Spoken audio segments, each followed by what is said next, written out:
আবারও একবার বিশালকায়িতে সেই বিশ্বস্ত হাত ধরে মোহনবাগান দল চলে গেল ডুরান্ড কাপ 2026-এর ফাইনালে।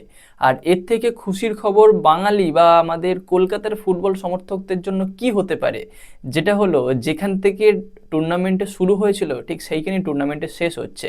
মোহনবাগান ইস্টবেঙ্গল ম্যাচ দিয়ে শুরু হয়েছিল, যেখানে মোহনবাগান দল জিতেছিল।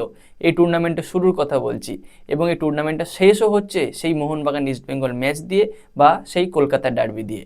আর এই ডার্বি হওয়ার জন্য মূল যে কারিগর, সেখানে দুটো তিনটে মানুষের নাম আমি বলবো।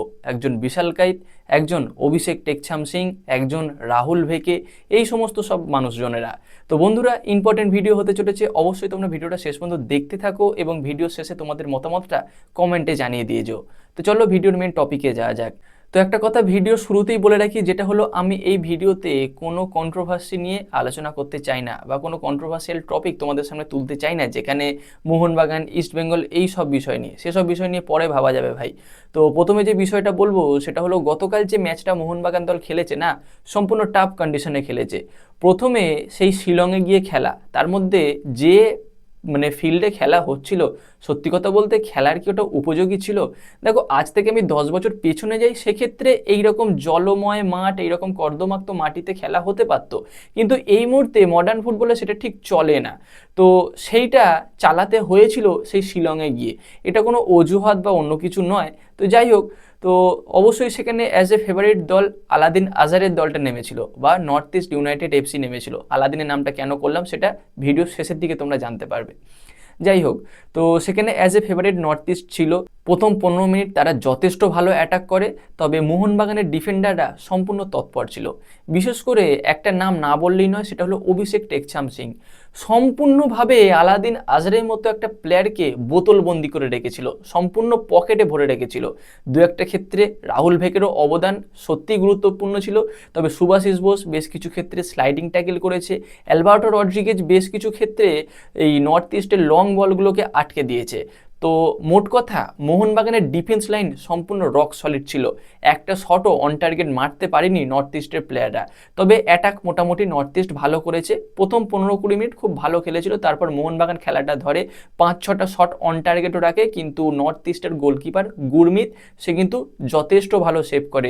কয়েকটা ক্ষেত্রে নিশ্চিত গোল সে বাঁচিয়েছে। একটা ক্ষেত্রে শাহ আব্দুল সামাদ দূর থেকে একটা লং রেঞ্জের শট নিয়েছিল, আউট অফ দ্য পজিশন ছিল গুরমিত, তবে সেই পজিশন থেকে গিয়ে বলটাকে সেভ দেয়। সেই রকম স্লিপ হচ্ছে মাঠে, বল প্লেয়ার কেউই ঠিকমতোভাবে দাঁড়াতে পারছে না। তবে সেকেন্ড হাফে মাঠ কিছুটা একটু ডেভেলপ করে, কাদার পরিমাণটা বেশি হয় কিন্তু জলের পরিমাণটা কমে যায়, যে বল পরে স্কিড করছিল, এই সমস্ত দিক সব কমে যায়। তবে শেষ পর্যন্ত খেলা কিন্তু 0-0 শেষ হয়, এবং নির্ধারিত 90 মিনিটের পরে ডুরান্ডের নিয়ম অনুযায়ী যে পেনাল্টি শুট আউট হয়, সেখানে কিন্তু বিশালকায়িত তার কাজ করে দিয়েছে। দুটো সেভ, অনবদ্য সেভ করে, এবং তার ওই বিশ্বস্ত হাত, তার সেই সেভের জন্যই কিন্তু আজকে মোহনবাগান দল এবং ইস্টবেঙ্গল দল মুখোমুখি হতে চলেছে ডার্বিতে। শেষ হতে চলেছে ডুরান্ড কাপ 2026-এর মরশুম, এবং সেটা ডার্বি দিয়ে। তো এবার আর দু একটা কথা বলে রাখি এই ভিডিওতে, সেটা হলো লালিনজোয়ালা ছাংতে এবং সেই সঙ্গে নতুন 10 নম্বর জার্সিধারী প্লেয়ার যে হলো মিগুয়েল ফিগুয়েরা। এই দুটো প্লেয়ার কিন্তু মোহনবাগানের জার্সিতে ডেবিউ করে ফেললো। এটা কিন্তু মোহনবাগান সমর্থকদের জন্য খুবই একটা খুশির খবর, যে এই দুটো প্লেয়ার কবে নামবে, এই প্রশ্নটা কিন্তু সকল সমর্থকদের মনে একটা ছিল। তো তারা নেমে গেছে, অবশ্যই ফাইনালে আরও ভালো পারফরমেন্স করবে, এটাই আমরা আশা করতে পারি। এবং একটা শুধু প্রশ্নচিহ্ন মোহনবাগান সমর্থকদের মধ্যে থেকে গেল, যেটা হলো কবে মোহনবাগানের 6 নাম্বার বিদেশির নাম ঘোষণা হবে, এই বিষয়টা। তো এইটা ছাড়া বাকি কিন্তু সবই কমপ্লিট। এবার কথা হলো ডার্বি। তো দেখো, ডার্বিতে দুটো দলই কিন্তু 50-50 চান্স নিয়ে মাঠে নামবে। প্রথম ম্যাচ বা প্রথম মরশুমের খেলাটা বা প্রথম ডার্বি মোহনবাগান জিতে গেছে, ইস্টবেঙ্গল হেরে গেছে।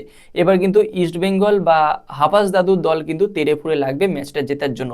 কোথাও 2 বছর আগের আমার সেই ডুরান্ড কাপের কথা মনে পড়ছে। নন্দা শেখর ফার্স্ট ম্যাচে গোল করে মোহনবাগান ইস্টবেঙ্গল খেলা হয়, সেখানে মোহনবাগান 1-0 গোলে হেরে যায় এবং ফাইনালে গিয়ে দিমিত্রি পেত্রাতোস সেই একই পজিশন থেকে মোটামুটি বলা যেতে পারে একটা গোল করে এবং সেই 1-0 গোলে মোহনবাগান জিতে যায়। প্রথম ম্যাচটা ইস্টবেঙ্গল জেতে এবং পরের ম্যাচটা মোহনবাগান জেতে ফাইনালে গিয়ে। এবারেও কোথাও এরকম কিছু একটা হয়ে যাবে না তো? শাহল আব্দুল সামাদ গোল করেছিল, তখনও একজন ভারতীয় গোল করেছিল নন্দশেখর, এবারও একজন ভারতীয় গোল করলো শাহল আব্দুল সামাদ। কোনোভাবে যদি ফ্যামিনেজ ওদের গোল করে দেয় এবং সেই গোলটা মোহনবাগান শোধ করতে না পারে, তাহলে কিন্তু 2-3 বছর আগের সম্পূর্ণ বদলা ইস্টবেঙ্গল নিয়ে নেবে বলা যেতে পারে। তো খেলা মাঠে হবে, আমাদের মুখে নয় বা এই ভিডিওর মাধ্যমে নয়। তো সেখানে মোহনবাগান দলেরও স্কোয়াড যথেষ্ট স্ট্রং আছে, সেক্ষেত্রে প্যানস নিশ্চয়ই একটা ছক সাজিয়ে রাখবেন এবং হাবাস দাদু তো মানে এসব ছক টক সাজাতে ওস্তাদ। তো যাই হোক বন্ধুরা, এই ভিডিওতে ডার্বি নিয়ে আলোচনা খুব একটা বেশি করব না, আর ডার্বি নিয়ে হয়তো আমি ভিডিও দিতেও পারবো না, কারণ আজকে আমি চলে যাচ্ছি ঘুরতে তারাপীঠ, সেই সঙ্গে বেশ কিছু সতীপীঠ দর্শনে। তো হয়তো রবিবারে বাড়ি আসবো এবং রবিবারে আমি খেলাটাও সম্পূর্ণ দেখতে পারবো কিনা তার একটু সন্দেহ আছে।